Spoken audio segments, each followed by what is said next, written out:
जीवादितत्तो प्रतिपादकाय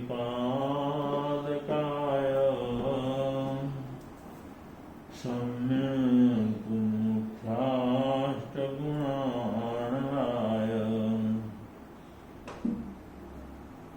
परशान्त रूपाय जिनेश्वराय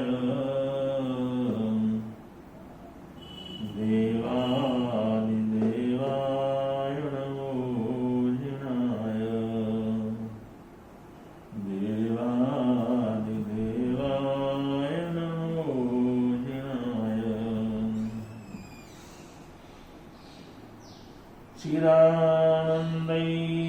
चिदानन्दैकरूपाय जिनाय परमात्मने परमात्मा प्रकाशाय नित्यं सिद्धात्मने नमः नित्यं सिद्धात्मने नमः अन्यथा शरणं नास्ति त्वामेव शरणं मम अन्यथा शरणं नास्ति त्वमेव शरणं मम तस्मात् कारुण्यभावेन रक्ष रक्ष जिनेश्वर रक्ष रक्ष जिनेश्वर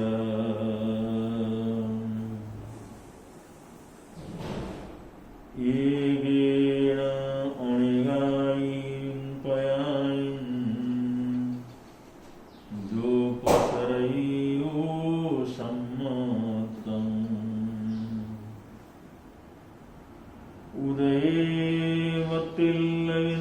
उदयेवतिल्लविन्दुषो वियरूयेति नायगो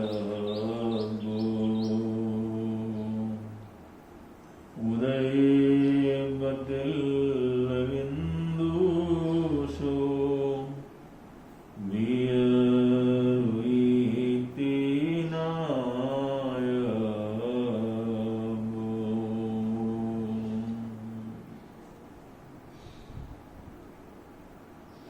सम्यक तो प्राप्ति के कारणों का वर्णन करते हुए इस अध्ययन में अनेक प्रकार की रुचियों का विवेचन चल रहा है। तो उसमें शास्त्रकार यहाँ पर कहते हैं सम्यक्त्व को प्राप्त करने की रुचियों में एक इसको भी कहते हैं जिसको बीयरुइति नायक हो, इसको बीज रुचि भी कहा जाता है। बीज रुचि का तात्पर्य यही है, बहुत से संसार में ऐसी आत्माएं होती हैं, ऐसे प्रज्ञावान होते हैं, ऐसे समझदार भी होते हैं,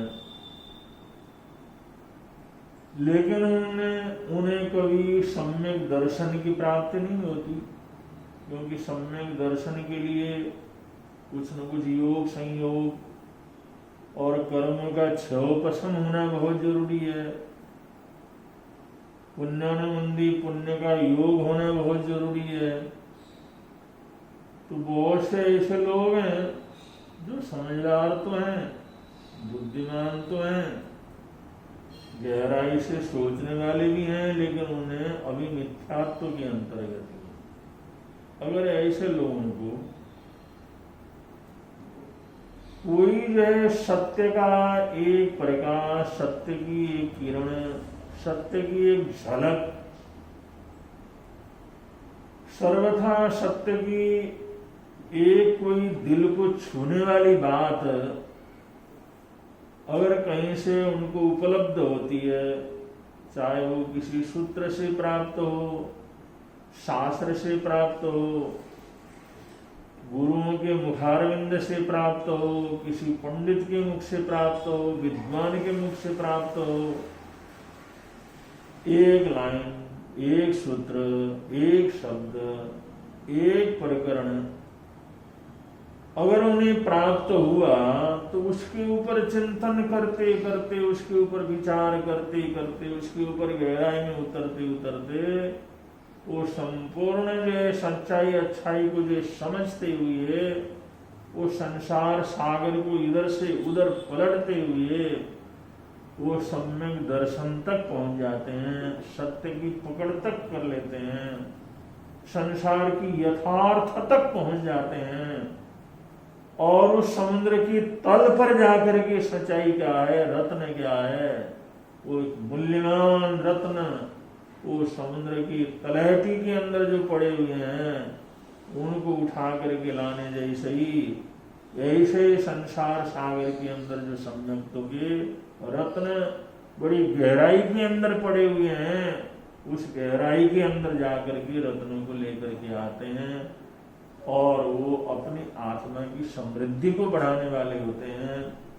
ऐसा करने वाले जो लोग हैं उनको या उनके सम्यक्तों को सूत्र रुई उसको बीज रुचि सम्यक्त कहा जाता है। बीज रुचि सम्यक्त या बीज रुचि सम्यक्त में ये जो है आप ऐसे भी समझ सकते हैं, वही जमीन और बहुत उर्वरा जमीन है, बहुत सुंदर जमीन, मिट्टी वहां की बहुत अच्छी है, पानी वहां का बड़ा अच्छा है, उर्वरा भूमि है और एक बीज कोई लेकर के आता है और बीज के संबंध में बीज को देख करके तो कुछ अनुमान नहीं लगाया जा सकता, लेकिन लाने वाला जानता है ये बीज इसके अंदर कितनी कीमत है, इसके अंदर कितनी शक्ति है, इसमें कितना फलने फूलने की ताकत है, इसके अंदर फैलने की ताकत है, एक के हजारों लाखों करोड़ों के रूप में जो है परिवर्तित हो सकता है। ये बीज को लाने वाला तो जानता है, लेकिन वो उसकी व्याख्या करे बगैर, उसके इतना विस्तार करे बगैर, अगर किसी किसान को अगर वो बीज दे देता है उसके हाथ में कि अपनी उर्वरा भूमि में इस बीज का तुम क्या कर लो, वपन कर दो, ये मौसम है, ये समय है, इतने समय में इस बीज का तुम अपने खेत में अपने जमीन में वपन कर दो। और अगले ने कोई उपदेश नहीं दिया, उसका सब कुछ बतलाया नहीं, उसकी व्याख्या नहीं की, उसको क्या फायदा होता है ये नहीं बतलाया, लेकिन उसने कहा भाई चलो तुम सुख शांति प्राप्त करना चाहते हो, कुछ समृद्धि संपन्न बनना चाहते हो, तो ये बीज है, इसको ले जाकर के अपने खेत में रोप। और उसने उस बीज को ले जाकर के अपने खेत में उसको रोप दिया और वो बड़े वृक्ष का, अद्भुत वृक्ष का जो है वो बीज है। और वो बीज जैसे वो पानी वो जमीन के अंदर उसने डाल दिया, मिट्टी डाल दी, और वो बीज वो जो डाला हुआ है, वो बीज को जब गर्मी लगती है, उसको पानी का स्पर्श, उसके जो नमीपन का स्पर्श होता है, जल की नमी मिलती है और सूर्य की गर्मी मिलती है और चलती हुई हवा का कुछ ऑक्सीजन का स्पर्श उसको हो जाता है, तो धीरे धीरे वो बीज वहां से फूलना शुरू हो जाता है और वो जमीन के अंदर पड़ा हुआ बीज फटता है, उसमें अंकुरित होता है। और वो अंकुर इतना कोमल होता है, इतना कोमल होता है, जरा सा हाथ लगा दो लेकिन उसी में वो मुरझा जाए, लेकिन वो इतना कोमल, मक्खन की तरह कोमल, वो जो उसका जो अंकुर है, वो अंकुर जैसे जैसे आगे बढ़ता है तो आगे बढ़ता है तो उस मिट्टी को, मिट्टी के अंदर जो दबा हुआ है उस मिट्टी को फाड़ देता है। आदमी भी उस मिट्टी को खोदने के लिए फावड़ा लेकर के जाता है, जोर लगा करके उसको खोदता है, लेकिन अंदर पड़ा हुआ बीज, उसके अंदर जो अंकुर निकला है, उस फावड़े से न खोदा जाने वाला या फावड़े से कहीं जाकर के खोदा जाने वाली जमीन, उसको वो कोमल उसका अंकुर उसको तोड़ देता है। उस अंकुर तोड़ देता है। और उसमें कोई पत्थर आ जाए वो पत्थर को भी सरका देता है और पृथ्वी को फाड़ देता है, उस मिट्टी को इधर उधर सरका देता है और ऊपर को जो है जमीन के ऊपर वो आ जाता है।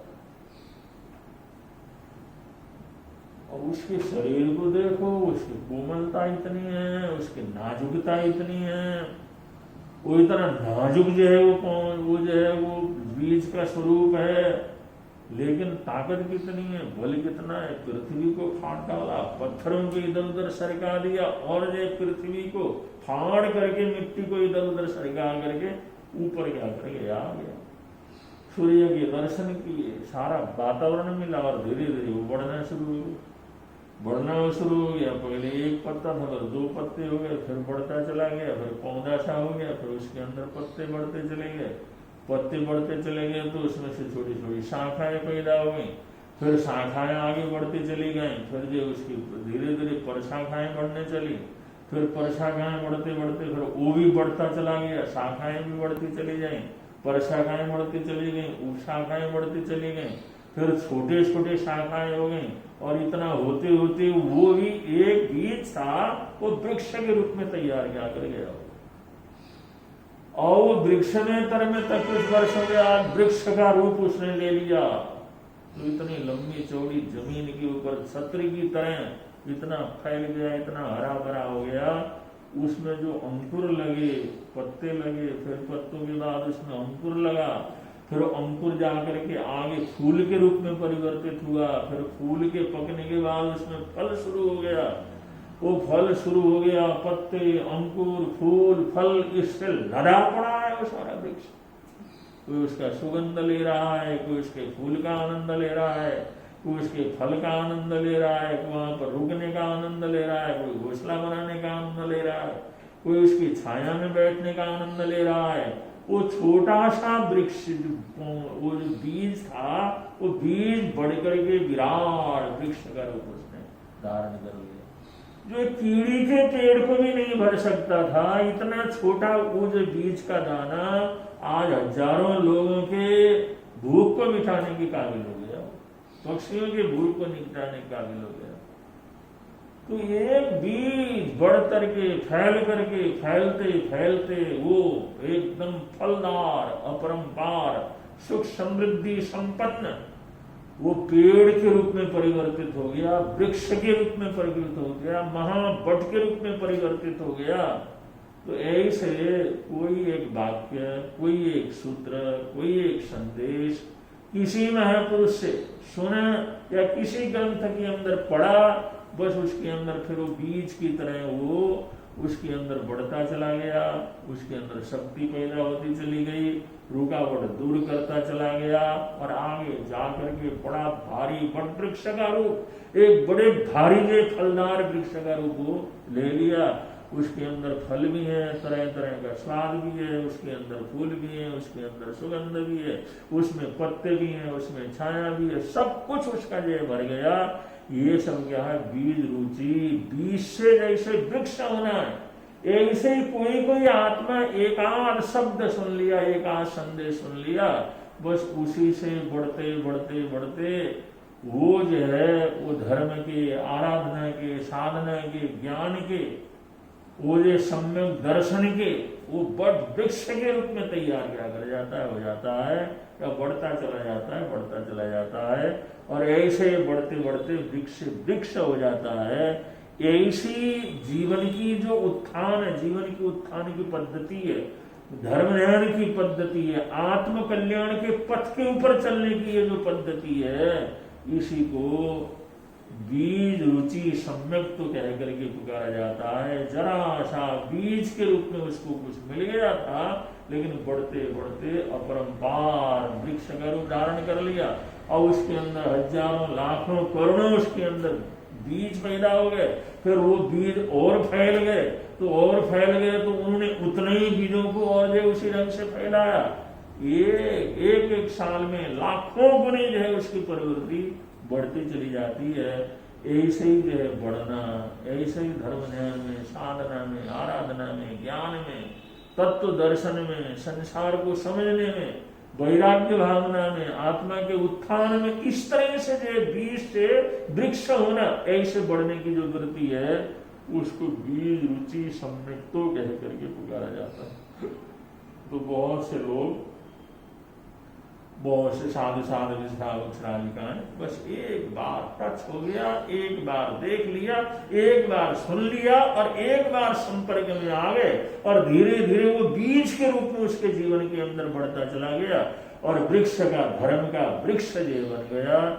ऐसे जो है सम्यक्तों के द्वारा कोई मोक्ष को प्राप्त करने वाले होते हैं, आत्म साधना के ऊपर आगे बढ़ने वाले होते हैं, वो संवर और निर्जरा और मोक्ष की आराधना करने वाले होते हैं। तो इस प्रवृत्ति को क्या कहते हैं? इसको बीज रुचि कह करके पुकारा गया है। दूसरा उदाहरण इसमें ये भी दिया जाता है, जैसे बड़ा भारी जो है एक पानी का डोंगा हमने भरा हुआ है और इतना पानी है, उसमें एक तेल की बूंद अगर गिर जाए वो सारा डोंगा वो तेल के जो इस कण से भर जाता है। जैसे जरा सा एक बूंद गिरा तो इतना बड़ा भारी डोंगा, उसके ऊपर पूरी तरह से वो तेल के कण फैल जाते हैं।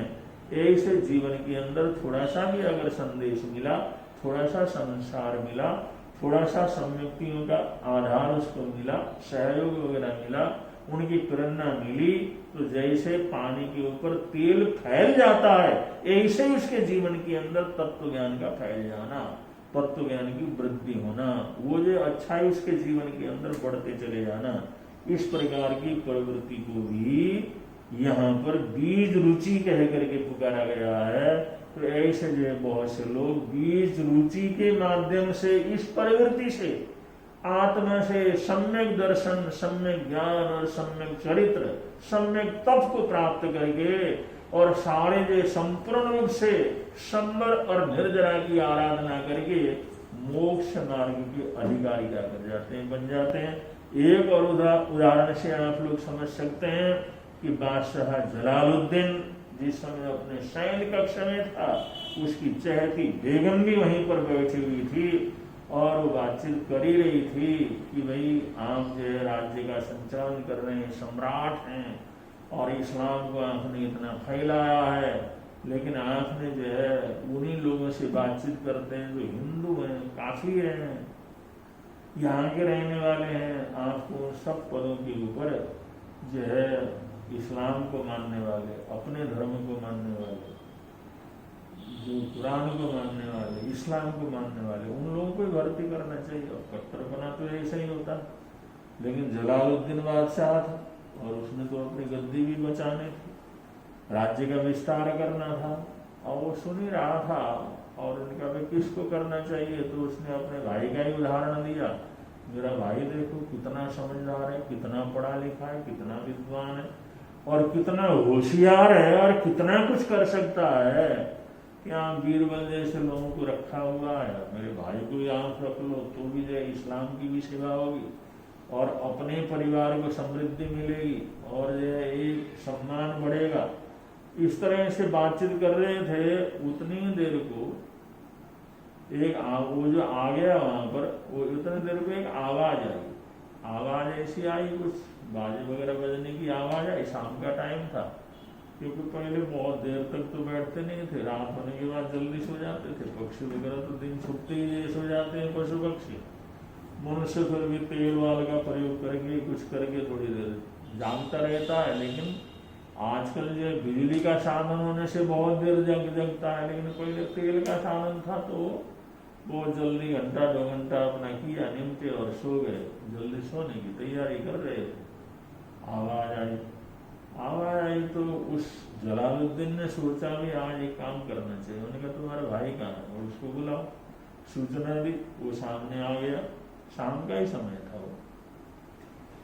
और बादशाह जलालुद्दीन ने उसको कहा भाई एक बात ऐसा करो, ये आवाज कहाँ से आ रही है, ये किस बात की आवाज है, इसका जरा पता लगा कर दिया। और रात का समय अब चारों तरफ अंधकार है, बिजलियां तो आजकल की जलती नहीं थी, किसी तरह ठोकर खाते हिलते डुलते परेशान होते वहां से निकल करके आवाज की हिसाब से गया और 1-1.5 घंटा लगा करके वापस आया, और वापस आया तो पता लगा भाई वो बाजे बज रहे हैं, वो बाजों की आवाज है, बाजे बजा रहे हैं। आवाज जो आई ना बाजों की आवाज, बाजों की आवाज। 1 घंटा जो हो गया, 1-1.5 घंटा हो गया था बाजों की आवाज। तो जलालुद्दीन ने कहा भाई ये जो बाजे बज रहे हैं ये किस उपलक्ष्य में बाजे बज रहे हैं? सरकार ये तो मैंने पूछा नहीं। मैंने कहा जाओ पता लगा गया, जो बाजे बज रहे हैं तो किस उपलक्ष्य में बज रहे हैं। और पहले तो उसको ढूंढते ढांढते आते जाते काफी टाइम लगा था, 1 घंटा लगाया जाने में आने में, और 1 घंटे के बाद इस समय लौट करके आया। उन्होंने कहा किस बात के बाजे बज रहे हैं भाई? उन्होंने कहा शादी के बाजे बज रहे हैं। उन्होंने कहा कहाँ बज रहे हैं, कौन सा गांव है वो, कौन सा मोहल्ला है? उन्होंने कहा ये तो पूछा नहीं। उन्होंने कहा जाओ पूछ के आओ गाँव कौन सा है और मोहल्ला कौन सा है। 1 घंटा और लग गया उसमें। फिर पता लगा भाई बाजे तो हैं, शादी के हैं। अब इतना तो हो गया अमुक गांव के अंदर। उन्होंने कहा वो लड़की वाले हैं या लड़के वाले हैं? लड़की की शादी हो रही है, लड़के की शादी हो रही है। ये तो नहीं पूछा। अब इसका उत्तर लेने के लिए भेजा, जाओ 12-1 बज चुके थे। अब ऐसा करते करते वो प्रश्न का उत्तर, उसको भी आनंद आ रहा था। चलो देखते हैं इसका क्या होता है। उसकी बेगम वो भी बैठी हुई थी, चहती, वो भी सोए नहीं और इसकी हालात को देख रहे थे। अब जिस समय पूछते थे तो इतना गुस्सा आता था, लेकिन बोल तो नहीं सकता था। आखिर 1 बज गए, 2 बज गए, 2:30-3 बजने का समय आया।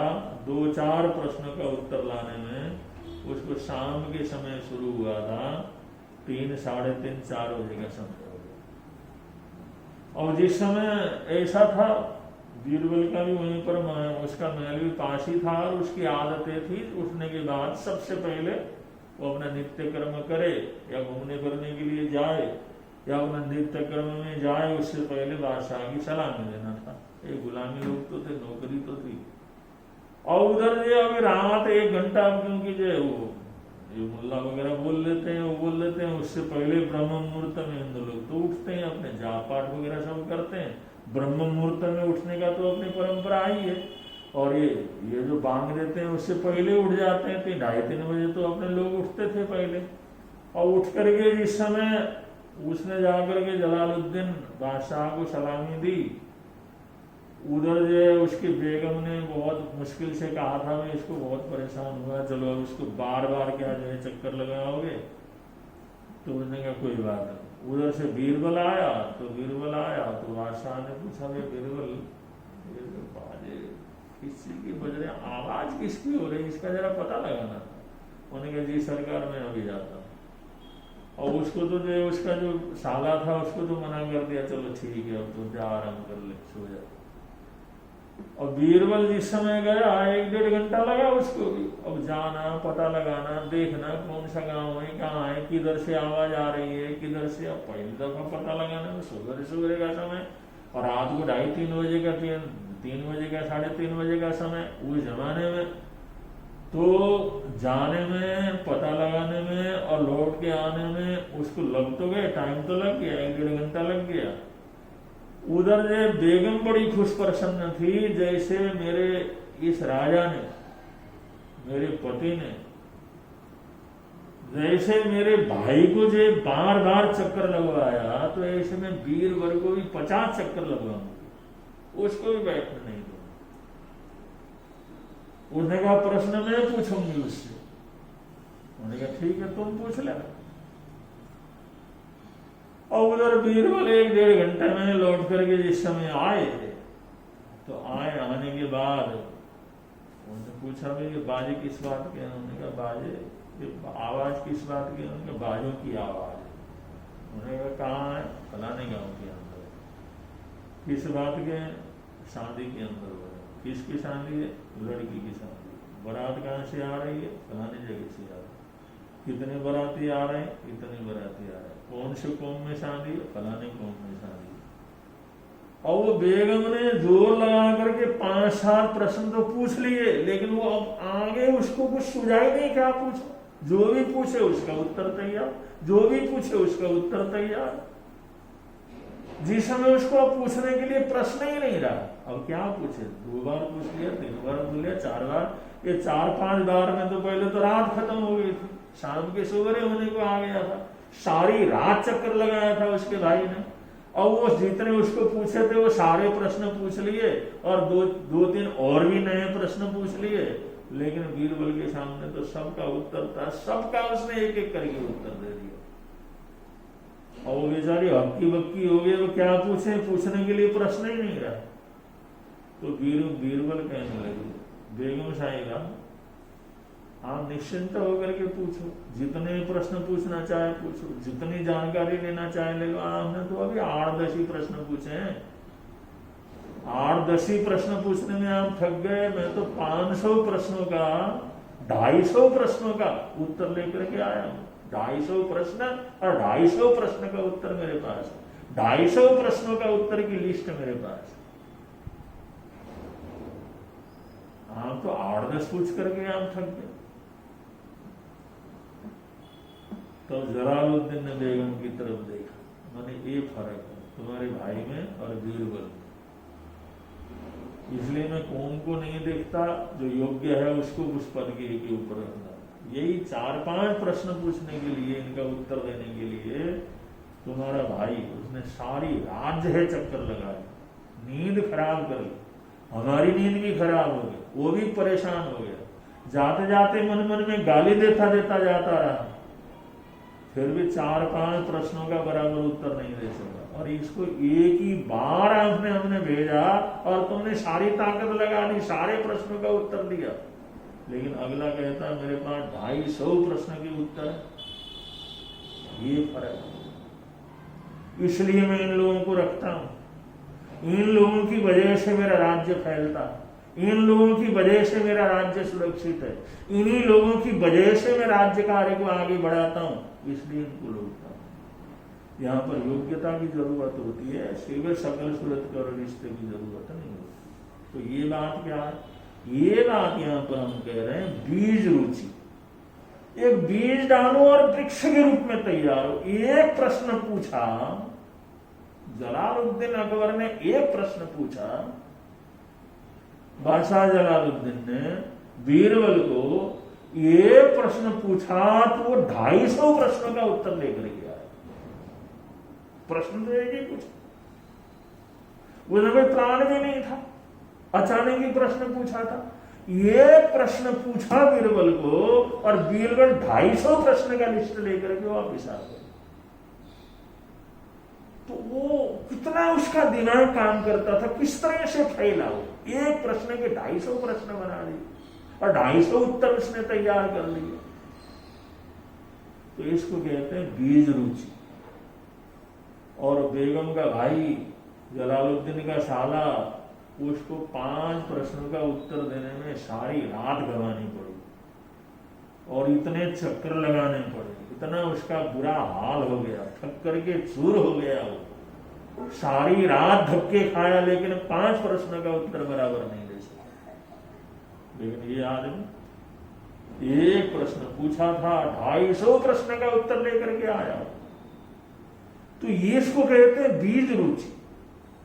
किसी किसी के अंदर ऐसी रुचि होती है, ऐसी बुद्धि होती है, ऐसी समझ होती है, एक बार एक चीज बतला दी, वो धीरे धीरे धीरे धीरे उसी के आधार पर समझता समझता पूरे दर्शन को समझ जाता है, पूरे तत्वों को समझ जाता है, पूरे उसके हार्द को समझ जाता है, जिसको ज्यादा बतलाने की जरूरत नहीं। एक बार बतला दिया, उसी के सारे सब कुछ समझ जाता है। ऐसा समझ, ऐसी सोच, ऐसा चिंतन, ऐसी गहराई, जो एक चीज के आधार पर वो सारा कुछ समझ रहा है। एक जैन दर्शन का अगर सिद्धांत की एक लाइन बतला दे तो पूरा जैन सिद्धांत तो उसके समझ में आ जाए। तो ऐसी जो बुद्धि होती है, ऐसी जो सोच होती है, ऐसी प्रवृत्ति होती है, और ऐसे सम्यक दर्शन को प्राप्त करने वाले जो लोग होते हैं, उनको बीज रुचि सम्यक तो कह करके पुकारा जाता। यह है बीज रुचि सम्यक। तो ऐसे अलग अलग रुचियों के माध्यम से, अलग अलग इच्छाओं के कामना ये अलग अलग प्रवृत्तियों के माध्यम से लोग अलग अलग रुचियों के माध्यम से सम्यक दर्शन की धरातल के ऊपर पहुंच जाते हैं और जैन दर्शन के मर्मज्ञ बन जाते हैं, उसको जीवन में उतारने वाले बन जाते हैं और उसी से उनके जीवन का कल्याण सद जाता है। ऐसी रुचियों का, कुछ रुचियों का वर्णन किया है और कुछ आगे समय के अनुसार बतलाएंगे। बड़े प्रेम से एक बार आप लोग बोलेंगे, हे प्रभु वीर दया के सागर, हे प्रभु वीर दया के सागर, सवगुण आगर ज्ञान उजागर, सवगुण आगर ज्ञान उजागर, जब तक जीऊं हंस हंस जीऊं, जब तक जीऊं हंस हंस जीऊं, ज्ञान सुधारस अमृत पीऊं, ज्ञान सुधारस अमृत पीऊं, छोड़ूं लोभ घमंड बुराई, छोड़ूं लोभ घमंड बुराई, चाहूं सबकी नित्य भलाई, चाहूं सबकी नित्य भलाई, जो करना सो अच्छा करना, जो करना सो अच्छा करना, फिर दुनिया में किससे डरना, फिर दुनिया में किससे डरना, हे प्रभु मेरा मन हो सुंदर, हे प्रभु मेरा मन हो सुंदर, वाणी सुंदर जीवन सुंदर, वाणी सुंदर जीवन सुंदर, हे प्रभु मेरा